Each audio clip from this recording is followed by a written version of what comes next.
يا الله يا رحمن يا رحيم يا كريم. الحمد لله رب العالمين، والصلاة والسلام على سيد المرسلين محمد وعلى آله وأصحابه أجمعين، أما بعد. فأعوذ بالله من الشيطان الرجيم، بسم الله الرحمن الرحيم. يا أيها الذين آمنوا قوا أنفسكم وأهليكم نارا وقودها الناس والحجارة عليها ملائكة غلاظ شداد لا يعصون الله ما أمرهم ويفعلون ما يؤمرون. وقال الله تعالى: وأما ما ينفع الناس فيمكث في الأرض. صدق الله العظيم. وقال النبي صلى الله عليه وسلم: ألا كلكم راع وكلكم مسؤول عن رعيته، أو كما قال عليه الصلاة والسلام. محترم بزرگوں اور عزیزوں، انسان اپنی فطرت کے اعتبار سے خیر پر پیدا ہوتا ہے، یعنی انسان میں فطری طور پر بنیادی طور پر خیر کا غلبہ ہے، اور انسان کے مزاج میں کبھی شر پایا جاتا ہے اور کبھی خیر پائی جاتی ہے،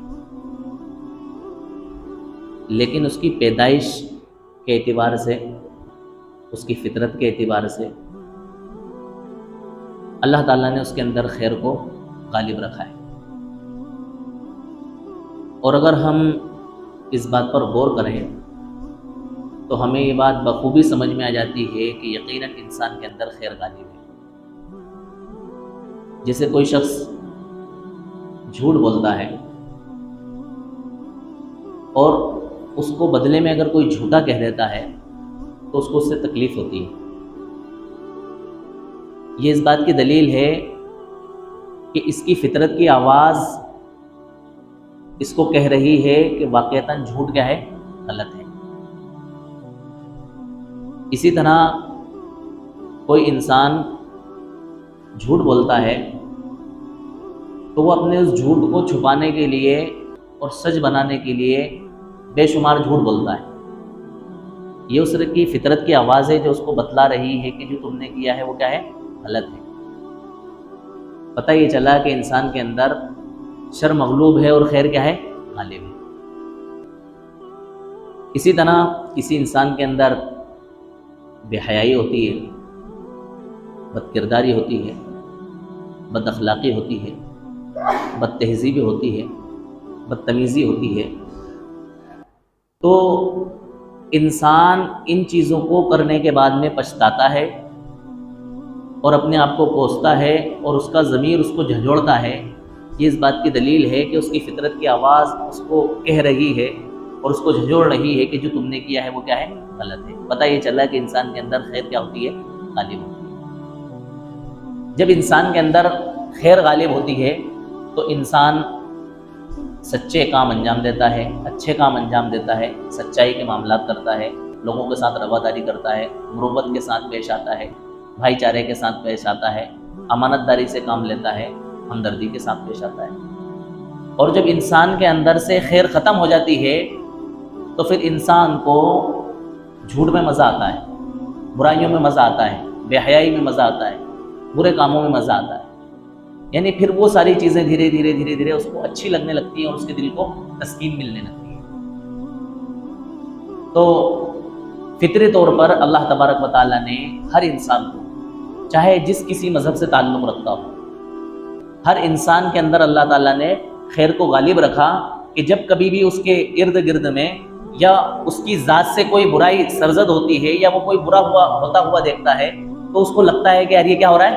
غلط ہو رہا ہے، یہ ناانصافی ہو رہی ہے، ظلم ہو رہا ہے، یہ چیز ہمارے معاشرے کے حساب سے غلط ہو رہی ہے. یہ انسان کا ضمیر اس کو جھنجھوڑتا ہے.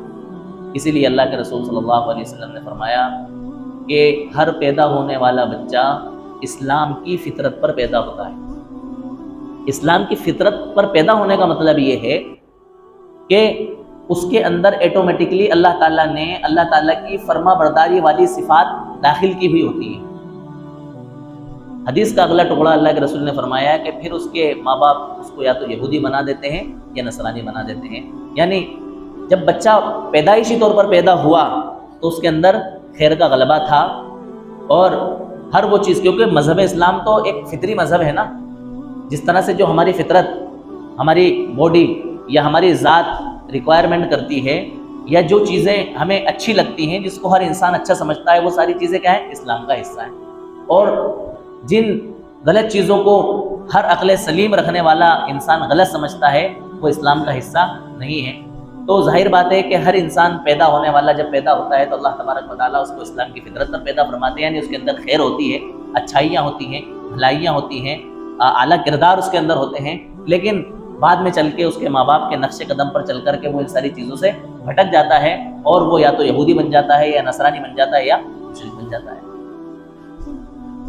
تو اللہ تبارک و تعالیٰ پیدائشی طور پر ہر انسان کو اچھا پیدا فرماتے ہیں، اس کے اندر برائیوں کا مادہ نہیں ہوتا ہے، شر کا مادہ نہیں ہوتا ہے، بلکہ وہ کائے پر پیدا ہوتا ہے؟ خیر پر پیدا ہوتا ہے۔ اب انسان کو جو چیزیں متاثر کرتی ہیں، اس کے ماحول کو جو چیزیں متاثر کرتی ہیں، یا انسان کے حالات کے اندر جو چیزیں اثر انداز ہوتی ہیں، وہ دو طرح کی ہیں۔ کتنے طرح کی؟ دو طرح کی۔ ایک تو آس پاس کا ماحول ہوتا ہے جس کو گرد و پیش کہتے ہیں، اور ایک ہوتا ہے تعلیم۔ تعلیم تو واضح ہے کہ انسان جو کچھ پڑھے گا، جو کچھ سیکھے گا، اس کے اثرات اور اس کے نقوش اس کے ذہن و دماغ اور اس کی ذات پر کیا ہوں گے؟ مرتب ہوں گے۔ یہی وجہ ہے کہ ہم پڑھے لکھے اور ان پڑھ انسان کو دیکھ کر کے اندازہ لگا لیتے ہیں کہ بھئی یہ کیا ہے؟ پڑھا لکھا انسان ہے، اور یہ کیا ہے؟ ان پڑھ انسان ہے۔ کسی بھی انسان کی قابلیت اور اس کی صلاحیت اس کے علم اور اس کے جہل سے پتہ چل جاتی ہے۔ جاہل انسان اسی حساب سے باتیں کرے گا، اور پڑھا لکھا انسان اسی حساب سے بات چیت کرے گا۔ تو انسان کے حالات بدلنے کے اندر جس چیز کا بنیادی طور پر رول ہوتا ہے، ان میں سے ایک کیا ہے؟ تعلیم۔ اور دوسرے نمبر پر جو چیز انسان کے اوپر اثر انداز ہوتی ہے وہ ہے ماحول۔ کیا ہوتا ہے؟ ماحول، سوسائٹی۔ اس چیز کا انسان کی ذات پر بے انتہا اثر پڑتا ہے۔ اسی لیے قرآن کریم کے اندر اللہ تبارک و تعالیٰ نے فرمایا کونوا مع الصادقین، کہ سچے بنو اور سچے لوگوں کے ساتھ رہو۔ ظاہر سی بات ہے، جب انسان اچھے لوگوں کی صحبت میں رہے گا، نیک لوگوں کی صحبت میں رہے گا، تو ان نیک لوگوں کی صحبت کے اثرات اس انسان پر کیا ہوں گے؟ دیکھو ماحول کیسے متاثر ہوتا ہے ماحول سے انسان، یا ماحول کے کس طرح سے اثرات انسان کی ذات پر پیدا ہوتے ہیں اور مرتب ہوتے ہیں، اس کو ہم ایک مثال سے سمجھیں۔ پانی اپنی ذات کے لحاظ سے کیا ہے؟ ٹھنڈا ہے، اور جب کوئی انسان پانی کو پی لیتا ہے تو جو انسان پانی پیتا ہے اس کی ذات کو بھی وہ پانی کیا پہنچاتا ہے؟ ٹھنڈک پہنچاتا ہے، اس کے لیے راحت کا سبب اور ذریعہ بنتا ہے۔ لیکن جب اس پانی کو گرمی کی شدت لگ جائے، اور گرمی کی تمازت سے یہ پانی جب گرم ہو جائے، تو اس پانی میں ٹھنڈک کی بجائے کیا پیدا ہو جاتی ہے؟ گرمی پیدا ہو جاتی ہے۔ اب یہ پانی اگر کوئی انسان پیے تو پینے کے بعد میں اس کی پیاس نہیں بجھتی ہے۔ کیوں؟ اس لیے کہ اس کا ماحول کیا ہو گیا؟ چینج ہو گیا۔ اس کی جو ٹھنڈک پہنچانے کی جو صفت تھی، وہ گرمی کے ماحول نے کیا کر دی؟ ختم کر دی۔ اسی طرح سے ایک انسان کے اندر خیر کا غلبہ ہوتا ہے، اچھے کام کرنے کی صلاحیت ہوتی ہے، لیکن برے ماحول سے متاثر ہو کر کے وہ صلاحیت اس کی کیا ہو جاتی ہے؟ ختم ہو جاتی ہے۔ اسی طرح پانی ہے، اس پانی کے اندر ایٹومیٹکلی یہ صفت ہے کہ وہ خود بھی ٹھنڈا ہے، اور اگر کوئی اس کو پی لے تو اس کی پیاس کو کیا کر دیتا ہے؟ بجھا دیتا ہے۔ لیکن اگر اس پانی کے اندر برف ڈال دیا جائے تو اس پانی کا ماحول چینج ہو کر کے مزید ٹھنڈا ہو جاتا ہے، اور انسان کے لیے کیا بن جاتا ہے؟ اکثر بن جاتا ہے۔ اسی طرح انسان کو اگر کسی نیک انسان کی صحبت مل جائے، اور کسی نیک انسان کا ماحول اگر اس کو مل جائے، تو اس کی ذات کے اندر بھی تبدیلی آ جاتی ہے، اور اس کے اندر کیا آ جاتا ہے؟ بدلاؤ آ جاتا ہے، اس کا ماحول چینج ہو جاتا ہے۔ اسی لیے اللہ کے رسول صلی اللہ علیہ وسلم نے اچھے اور برے لوگوں کی مثال بیان کرتے ہوئے فرمایا کہ اچھے انسان کی مثال بیچنے والے شخص کی طرح ہے. کس کی طرح ہے؟ جس کے پاس مشک ہو، کہ اگر آپ اس سے مشک نہیں لے سکیں گے تو کم سے کم اس کی خوشبو سے تو محروم آپ نہیں رہیں گے، بلکہ اس کی خوشبو آپ کو کیا ہو جائے گی؟ پہنچ جائے گی. اور برے انسان کی مثال، بد کردار انسان کی مثال بھٹی پھونکنے والے کی سی ہے. کس کی ہے؟ کہ اگر بھٹی پھونکنے والے کے پاس آپ بیٹھیں گے تو اگرچہ اس کی بھٹی کی وجہ سے آپ کے کپڑے نہیں جلیں گے، لیکن اس کا دھواں تو آپ کو پہنچ ہی جائے گا. تو جب آپ اچھے انسان کی صحبت میں بیٹھیں گے، اچھے انسان کی صحبت میں رہیں گے، تو اس کے اچھے اثرات اور اچھے حالات آپ کے اوپر مرتب ہوں گے. اور اگر برے انسان کے پاس آپ بیٹھیں گے تو اس کی بری عادتیں اور برے حالات آپ کے اوپر کیا ہوں گے؟ مرتب. اس طرح سے اللہ کے رسول صلی اللہ علیہ وسلم نے ماحول کو سازگار بنانے کے لیے بے شمار مواقع پر ارشاد بیان فرمائے. اللہ کے رسول صلی اللہ علیہ وسلم جب مدینہ منورہ تشریف لائے ہجرت کر کے، تو ہجرت کے 8 سال کے بعد میں فتح مکہ ہوا.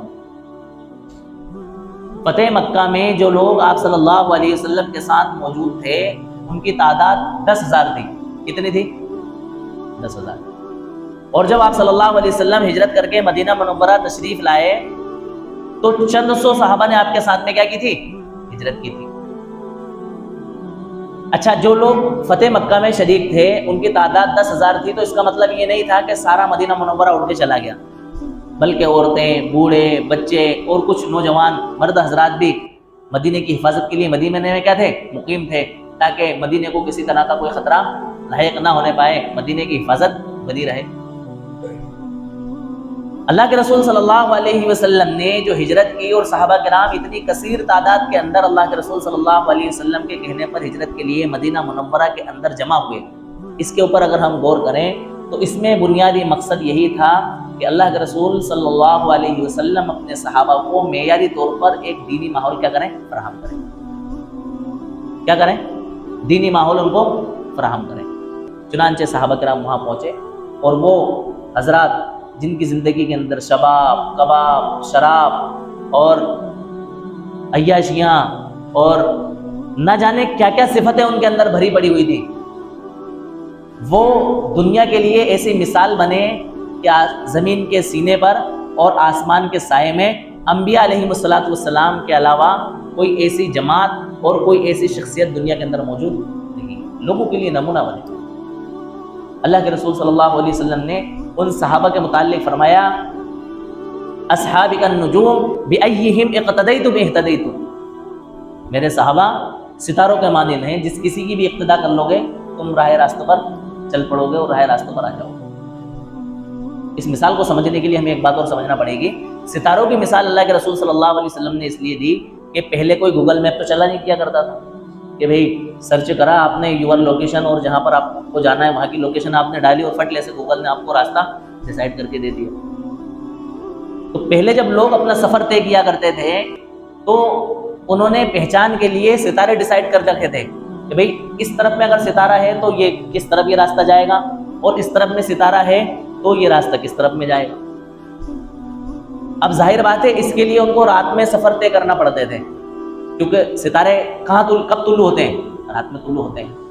تو اللہ کے رسول صلی اللہ علیہ وسلم نے صحابہ کی مثال ستاروں سے اس لیے دی کہ جس طرح سے ستاروں کو دیکھ کر کے راستہ طے کرنے والا نہیں بھٹکتا ہے، اسی طرح سے ان صحابہ کی اقتدا کرنے والا انسان بھی نہیں بھٹکے گا. یہ سب کیسے ہوا؟ یہ آپ صلی اللہ علیہ وسلم کی صحبت اور ان صحابہ کرام کو دینی ماحول ملنے کا یہ اثر اور یہ نتیجہ نکلا کہ وہ دینی ماحول ان کے اوپر ایسا اثر انداز ہوا اور آپ صلی اللہ علیہ وسلم کی صحبت سے ایسے فیضیاب ہوئے کہ وہ دنیا کے لیے کیا بن گئے؟ مثال بن گئے. اللہ کے رسول صلی اللہ علیہ وسلم نے ان کے متعلق پیشین گوئی فرما دی اور فرما دیا کہ جو کوئی بھی میرے صحابہ میں سے کسی کی بھی اقتدا کر لے گا تو وہ سیدھے راستے پر کیا ہو جائے گا؟ گامزن ہو جائے گا. تو یہ کائے کا اثر پڑا؟ اللہ کے رسول کی صحبت کا اثر صحابہ کرام کے اوپر مرتب ہوا. تو میں یہ کہہ رہا تھا کہ انسان کی زندگی میں رد و بدل کے لیے اور انسان کی زندگی میں چینجز پیدا کرنے کے لیے اس کے ارد گرد کا ماحول بہت زیادہ اثر رکھتا ہے اور بہت زیادہ اہمیت رکھتا ہے، جس کی وجہ سے انسان کے اندر بہت ساری تبدیلیاں اور بہت سارا بدلاؤ آتا ہے. اسی بدلاؤ کے لیے اللہ کے رسول صلی اللہ علیہ وسلم نے فرمایا کہ فرض نمازوں کے علاوہ نفل نمازیں اپنے گھروں پر پڑھنا کیا ہے؟ افضل ہے. کیا ہے؟ افضل ہے. اچھا اسی میں ایک بات اور آپ ضمناً سمجھ لیں. اب ہم لوگوں کی دینداری کا یہ عالم ہے اور یہ حال ہے کہ ہم فرض نمازیں نہیں پڑھتے ہیں ٹائم سے. فرض نمازوں کی اہمیت ہمارے پاس میں موجود نہیں ہے تو ہم نفل نمازیں گھروں پر کیا پڑھیں گے؟ اس دور کے لحاظ سے اور اس بددینی کے عالم میں اور سستی کے عالم میں اور مشغولی کے عالم میں انسان کے لیے بہتر یہی ہے کہ وہ فرض نمازوں سے پہلے کی جو بھی نفل نمازیں یا سنت موقتہ اور غیر موقتہ ہیں، چاہے فرض نماز سے پہلے کی بات کی ہو، اگر اس کو یہ یقین ہے کہ میں گھر پر جا کر کے سنتیں اور نوافل نہیں پڑھ پاؤں گا تو اس کے لیے بہتر یہی ہے کہ وہ مسجد کے اندر ان نوافلوں کو کیا کر لے. لیکن اگر کسی انسان کو اپنے اوپر مکمل یقین ہے اور مکمل بھروسہ ہے تو اس کو یہ چاہیے کہ وہ فرض نمازوں کے علاوہ چاہے سنت موقتہ ہوں یا غیر موقتہ ہوں یا نفل نمازیں ہوں، ان کو کہاں پر ادا کرے؟ اپنے گھروں پر ادا کرے. حضرت عبداللہ ابن عمر رضی اللہ تعالیٰ عنہ کی روایت ہے، اللہ کے رسول صلی اللہ علیہ وسلم نے فرمایا کہ اپنے گھروں کو قبرستان نہ بناؤ، اپنے گھروں پر نمازیں پڑھا کرو. تو قبرستان نہ بناؤ کا کیا مطلب؟ قبرستان میں نماز نہیں پڑھی جاتی ہے، لہٰذا تم اپنے گھروں پر نماز پڑھ کے یہ ثابت کرو کہ ہمارا گھر قبرستان نہیں بلکہ کیا ہے؟ ایک عبادت کی جگہ ہے اور ہم اپنے گھروں پر کیا پڑھیں؟ نماز پڑھیں. تو اللہ کے رسول صلی اللہ علیہ وسلم نے نفل نمازوں کے لیے گھروں کی تاکید فرمائی کہ آپ نفل نمازیں کہاں پر ادا کریں؟ اپنے گھروں پر ادا کریں. اب آپ اندازہ لگائیں کہ نماز ادا کرنے کے لیے مسجد سے بہتر جگہ کون سی ہو سکتی ہے؟ کوئی جگہ ہو سکتی ہے نماز ادا کرنے کے لیے مسجد سے بہتر جگہ؟ چاہے نفل نماز ہو یا سنت موقتہ ہو یا غیر موقتہ ہو، مسجد سے بہتر ماحول اور مسجد سے بہتر جگہ کوئی نہیں ہو سکتی. اس کے باوجود اللہ کے رسول صلی اللہ علیہ وسلم کیا فرما رہا ہے کہ اپنے گھروں کو قبرستان نہ بناؤ، اپنے گھروں میں نماز پڑھا کرو. اس کا مطلب یہ ہے کہ اللہ کے رسول صلی اللہ علیہ وسلم گھر میں دینداری کا ماحول پیدا فرمانا چاہتے ہیں اور گھر کے اندر نماز کا ماحول بنانا چاہتے ہیں. اسی لیے تو نفل نمازوں کی گھر پر پڑھنے کی فضیلت بیان فرمائی اور فرمایا کہ اپنے گھروں کو قبرستان نہ بناؤ. وجہ یہ ہے کہ جب آپ کے بچے آپ کو گھر میں نماز پڑھتا ہوا دیکھیں گے تو وہ آپ کی نقل اتاریں گے، آپ کی نقل کریں گے اور آپ کو دیکھ کر کے وہ بھی نماز پڑھنے کے کیا بنیں گے؟ عادی بنیں گے. جب گھر کے اندر دینداری کا ماحول ہوگا، جب نماز پڑھنے کا ماحول گھر کے اندر ہوگا تو آپ کی دیکھا دیکھی آپ کے بچے بھی کیا کریں گے؟ نماز پڑھیں گے. ان بچوں کے اندر نماز کی ہیبٹ پیدا کرنے کے لیے اور نماز کی عادت ڈالنے کے لیے اللہ کے رسول صلی اللہ علیہ وسلم نے یہ حکم دیا کہ اپنے گھروں میں کیا کیا کرو؟ نماز پڑھا کرو. یعنی کہ اپنے گھر کو دینی ماحول فراہم کرو تاکہ آپ کے بچوں کے لیے گھر کے اندر دینی ماحول بننا، دینی ماحول کے اندر چلنا اور دینی ماحول پیدا ہونا کیا ہو جائے؟ آسان ہو جائے. اسی طرح ایک روایت کے اندر حضرت ابو ہریرہ رضی اللہ عنہ فرماتے ہیں اللہ کے رسول صلی اللہ علیہ وسلم نے فرمایا اپنے گھر کو قبرستان نہ بناؤ، اپنے گھر میں تلاوت کیا کرو، خصوصاً سورہ بقرہ کی تلاوت کیا کرو. جس گھر کے اندر سورہ بقرہ کی تلاوت کی جاتی ہے شیطان اس گھر سے بھاگ جاتا ہے. کتنی بڑی بات بیان فرمائی. بھئی تلاوت کے لیے مسجد سے بہتر کوئی جگہ ہو سکتی؟ آدمی اللہ کے گھر میں آئے سکون کے ساتھ، بے فکری کے ساتھ، کوئی ٹینشن نہیں، کوئی مشغولی نہیں. گھر پہ اگر انسان تلاوت کرے گا تو 2 منٹ کے اندر بیوی کہے گی کہ ارے وہ انڈے لانا ہے، کیا لانا ہے؟ پھر قرآن شریف بند کرے گا، پھر انڈے لینے کے لیے جائے گا، پھر آئے گا تلاوت شروع کرے گا، 1-2 صفحے پڑھے گا، پھر بیوی کا فرمان آئے گا دہی لانا ہے، پھر بیچارہ تلاوت بند کرے گا، واپس دہی لینے کے لیے جائے گا، پھر پاؤ پارے کی تلاوت کرے گا، پھر بیوی کا حکم آئے گا کہ بچے کو جو ہے اسکول سے لانا ہے، پھر بیچارہ بند کر کے واپس جائے گا. تو بتاؤ اس کا دل لگے گا گھر میں تلاوت کرنے کے لیے؟ نہیں لگے گا نا. تو میں یہ سمجھتا ہوں کہ مسجد سے بہتر ماحول تلاوت کرنے کے لیے کچھ بھی نہیں ہو سکتا. کہاں گئے کہ نا نماز پڑھنے کے لیے گئے، فون ہی نہیں لگائے گی بیوی، نماز میں ہوں گے فون نہیں لگاؤں، خود گھر آ جائیں گے نماز پڑھنے کے بعد. اس کے باوجود اللہ کے رسول صلی اللہ علیہ وسلم کیا حکم دے رہے ہیں کہ نہ آپ اپنے گھروں میں قرآن کریم کی تلاوت کرو، اپنے گھر کو قبرستان نہ بناؤ. قبرستان میں قرآن کی تلاوت نہیں کی جاتی ہے، لہٰذا تم اپنے گھر میں تلاوت نہ کر کے اپنے گھر کو قبرستان جیسا نہ بناؤ، بلکہ تم قبرستان اور اپنے گھر میں تمیز پیدا کرنے کے لیے اپنے گھر کو تلاوت کا خوگر بناؤ اور اپنے گھر کے اندر تلاوت کے عمل کو انجام دو. یہ کیوں تعلیم دی اللہ کے رسول صلی اللہ علیہ وسلم نے؟ اس لیے تعلیم دی تاکہ آپ کے بچے آپ کو قرآن پڑھتا ہوا دیکھیں گے تو ان کو یہ میسج جائے گا کہ بھئی اللہ تعالیٰ کا کلام ہے، ہمارے والد، ہماری والدہ، ہمارے دادا، ہماری دادی، ہمارے بھائی، ہمارے بہن اس قرآن کریم کی تلاوت کرتے ہیں، لہٰذا ہمیں بھی قرآن کو سیکھنا چاہیے، اس کو پڑھنا چاہیے اور اس کی تلاوت کرنا چاہیے. یہ دینی ماحول بنانے کے لیے اللہ کے رسول صلی اللہ علیہ وسلم نے گھر میں قرآن کریم کی تلاوت کرنے کا کیا دیا. اب ہمارے لیے افسوس کی بات یہ ہے کہ ہم لوگوں کو قرآن کریم پڑھنا آتا ہی نہیں ہے، کیونکہ ہم نے سیکھا ہی نہیں، ہم نے اس کے اوپر دھیان ہی نہیں دیا۔ دنیاوی تعلیم کو ہم نے اتنا سیکھا کہ ہم جو ہے نا انگریزوں کو انگریزی پڑھا سکتے ہیں، انگریزوں کو انگریزی پڑھا سکتے ہیں، اتنی ہم نے دنیاوی تعلیم کو سیکھا، اور انگلش میڈیم کے علاوہ ہم کوئی اسکول چوائس ہی نہیں کر رہے ہیں، ہونا تو انگلش میڈیم ہونا۔ لیکن قرآن کریم ہم نے اتنا بھی نہیں سیکھا کہ اپنے گھر میں اگر کسی کا انتقال ہو جائے تو اس کی نماز جنازہ پڑھا سکے، حالانکہ اس میں تو نماز جنازہ میں تو یہ سب پڑھا ہی نہیں جاتا ہے جو قرآن کریم ہے۔ ہم 4 رکعت نماز اگر امام صاحب غیر حاضر ہو گئے ہیں کسی وجہ سے، تو ان کی غیر موجودگی میں نماز پڑھانے کی صلاحیت اور قابلیت ہمارے اندر موجود نہیں ہے، اتنا بھی ہم نے قرآن کریم نہیں سیکھا۔ اب ہم نے یہ فضیلت سن لی کہ بھئی جس گھر کے اندر سورہ بقرہ کی تلاوت کی جاتی ہے، شیطان اس گھر سے کیا ہو جاتا ہے؟ بھاگ جاتا ہے۔ پھر ہم مولوی صاحب پکڑتے ہیں کوئی سے، ان کی منت و سماجت کرتے ہیں کہ بھیا 40 دن تک ہمارے گھر پہ سورہ بقرہ پڑھ دو اور ہم آپ کو اتنے پیسے دے دیں گے، اور سورہ بقرہ پڑھ کے ہم کیا ہو جاتے ہیں؟ بے فکر ہو جاتے ہیں۔ اگر ہم نے خود نے قرآن کریم سیکھا ہوتا تو بتاؤ ہمیں کسی مولوی صاحب کو پکڑنے کی ضرورت پڑتی سورہ بقرہ کے لیے؟ ارے یہ نئی بات کر رہا ہوں کیا میں آپ کے سامنے؟ سورہ بقرہ پڑھنے کے لیے لوگ حافظوں کو ڈھونڈتے پھرتے ہیں کہ نہیں پھرتے ہیں کہ بھئی ہمارے گھر پہ سورہ بقرہ پڑھنا ہے، ہماری دکان پہ سورہ بقرہ پڑھنا ہے؟ اگر ہم نے خود نے قرآن کریم پڑھا ہوتا تو ہمیں کسی حافظ صاحب کو پکڑنے کی ضرورت پڑتی؟ روزانہ ہمارے گھروں کے اندر قرآن کریم کی تلاوتیں ہوتی، اور روزانہ ہمارا گھر جو ہے نا قرآن کریم کی تلاوتوں سے معطر ہوتا، اور برکات خیریں اللہ تبارک و تعالیٰ کی طرف سے ہمارے گھر پہ نازل ہوتی، اور ہمارا گھر جو ہے نا خوشیوں کا گہوارہ بنتا، اور اللہ تبارک و تعالیٰ کی طرف سے رحمتیں ہمارے گھروں میں برستی۔ اب تو ہماری قوم کی پستی کا یہ عالم ہے کہ گھروں کو توڑ کر کے یا اپنے گھروں کو چھوڑ کر کے دوسری جگہ کرایہ پر لے کر کے اور غیروں کی گویا کہ انکم کا ذریعہ بنانے کے لیے اپنے گھروں کو کائے میں تبدیل کر رہا ہے؟ ہوٹلوں میں تبدیل کر رہا ہے۔ ارے تمہارے گھر خیر کا ذریعہ تھے، ان کے اندر اللہ اور اس کے رسول کے نام لیے جا رہے تھے، ان گھروں کو تم نے چھوڑ کر کے چند ٹکوں کے خاطر اور دنیا کے تھوڑے سے نفع کے خاطر ان کو ہوٹلوں کے اندر تبدیل کر دیا، اور نہ جانے کیا کیا خرافاتیں، شراب، کباب، عیاشیاں، بد کرداریاں، زنا، پتہ نہیں کیا کیا ان ہوٹلوں کے اندر ہو رہا ہوگا۔ اور اس کے علاوہ مزید یہ ہے کہ غیروں کو خوش کرنے کے لیے تم نے اللہ تعالیٰ کی ناراضگی کا سبب اور ذریعہ بنانے کے لیے ان کے اندر ان خرافاتی چیزوں کی تصویریں، ان کے پوسٹر، ان کی پہچانیں اور ان کی مذہبی علامتیں لگا کر کے یہ ثبوت دے دیا تم نے کہ تمہیں دین اور اللہ نہیں چاہیے، تمہیں کیا چاہیے؟ دنیا چاہیے۔ کیا چاہیے؟ دنیا چاہیے۔ یہ ہماری قوم کا عالم ہے، یہ ہماری قوم کا کیا ہے؟ حال ہے۔ تو فرمایا کہ اپنے گھروں کو قبرستان نہ بناؤ، بلکہ اپنے گھر کے اندر قرآن کریم کی تلاوت کیا کرو، خصوصاً جس گھر کے اندر سورہ بقرہ کی تلاوت کی جاتی ہے اس گھر سے کیا ہو جاتا ہے؟ شیطان بھاگ جاتا ہے۔